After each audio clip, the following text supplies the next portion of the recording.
ಸರ್ಕಾರಿ ಶಾಲಾ ಮಕ್ಕಳಿಗೆ ಬ್ಯಾಗ್ ವಿತರಿಸಿ ಹುಟ್ಟುಹಬ್ಬ ಆಚರಿಸಿಕೊಂಡ ಕಾಂಗ್ರೆಸ್ ಮುಖಂಡ ಹಾಗೂ ಜುನೈದಿಯಾ ಯೂತ್ ಟ್ರಸ್ಟ್ನ ಅಧ್ಯಕ್ಷ ಜುನೈದ್ ಖಾನ್. ಕೋಲಾರ ನಗರ ಹೊರವಲಯದ ಜೂಹಳ್ಳಿಯ ಸರ್ಕಾರಿ ಹಿರಿಯ ಪ್ರಾಥಮಿಕ ಶಾಲಾ ಮಕ್ಕಳಿಗೆ ಬ್ಯಾಗ್ ವಿತರಿಸಿ ಸಿಹಿ ಹಂಚುವ ಮೂಲಕ ಯೂತ್ ಕಾಂಗ್ರೆಸ್ ನಗರ ಘಟಕದ ಅಧ್ಯಕ್ಷ ಹಾಗೂ ಜುನೈದಿಯಾ ಯೂತ್ ಟ್ರಸ್ಟ್ನ ಅಧ್ಯಕ್ಷ ಜುನೈದ್ ಖಾನ್ ತಮ್ಮ 27ನೇ ಹುಟ್ಟುಹಬ್ಬವನ್ನು ಜುನೈದಿಯಾ ಯೂತ್ ಟ್ರಸ್ಟ್ ಮೂಲಕ ಸರಳವಾಗಿ ಆಚರಿಸಿಕೊಂಡರು. ಈ ಸಂದರ್ಭದಲ್ಲಿ ಮಾಧ್ಯಮಗಳೊಂದಿಗೆ ಮಾತನಾಡಿದ ಅವರು, ಹಲವಾರು ವರ್ಷಗಳಿಂದ ಸಮಾಜ ಸೇವೆ ಮಾಡಿಕೊಂಡು ಬರ್ತಾ ಇದು ತಮ್ಮ ಹುಟ್ಟುಹಬ್ಬದ ಅಂಗವಾಗಿ ಪ್ರತಿ ವರ್ಷ ಯಾವುದಾದರೂ ಒಂದು ಸರ್ಕಾರಿ ಶಾಲಾ ಮಕ್ಕಳಿಗೆ ನೋಟ್ ಪುಸ್ತಕಗಳನ್ನು ಬ್ಯಾಗ್ ನೀಡುತ್ತಾ ಬಂದಿರುವುದಾಗಿ ತಿಳಿಸಿದರು. ಅಲ್ಲದೆ ಮುಂದಿನ ವರ್ಷಗಳಲ್ಲಿ ಇನ್ನೂ ಹೆಚ್ಚಿನ ಜನಸೇವೆ ಮಾಡುವುದಾಗಿ ತಿಳಿಸಿದರು.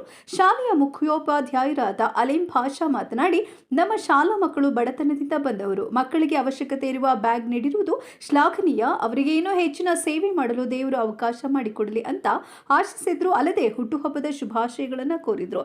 ತಮ್ಮ ಹುಟ್ಟುಹಬ್ಬದ ದಿನದಂದೇ ಸಮಾಜ ಸೇವೆ ಮಾಡುವುದರ ಜೊತೆಗೆ ಕೋಲಾರ ನಗರದ ಶಹೀನ್ ಶಾ ನಗರದಲ್ಲಿ ಜುನೈದಿಯಾ ಯೂತ್ ಟ್ರಸ್ಟ್ನ ಕಚೇರಿಯನ್ನು ಸಹ ಹಿರಿಯ ಮುಖಂಡರಿಂದ ಉದ್ಘಾಟನೆಗೊಳಿಸಿದರು.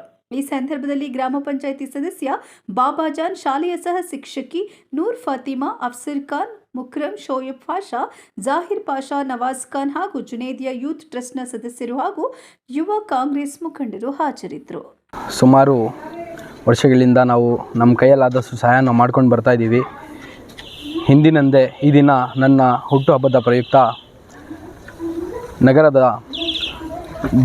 ಜೂಹಳ್ಳಿಯಲ್ಲಿರುವ ಸರ್ಕಾರಿ ಶಾಲೆಯಲ್ಲಿ ಮಕ್ಕಳಿಗೆ ಬ್ಯಾಗ್ಗಳನ್ನು ನೀಡುವುದರ ಮೂಲಕ ಇದೇ ರೀತಿ ಮುಂದಿನ ವರ್ಷವೂ ಇನ್ನೂ ಜಾಸ್ತಿ ಎಲ್ಲ ಮಕ್ಕಳಿಗೆ ನಮ್ಮ ಕೈಯಲ್ಲಾದಷ್ಟು ಸಹಾಯನ ಮಾಡಿಕೊಂಡು ಬರ್ತೀನಿ ಅಂತ ವಿಶ್ವಾಸನ ಹೇಳ್ತಾ ಇದ್ದೀನಿ.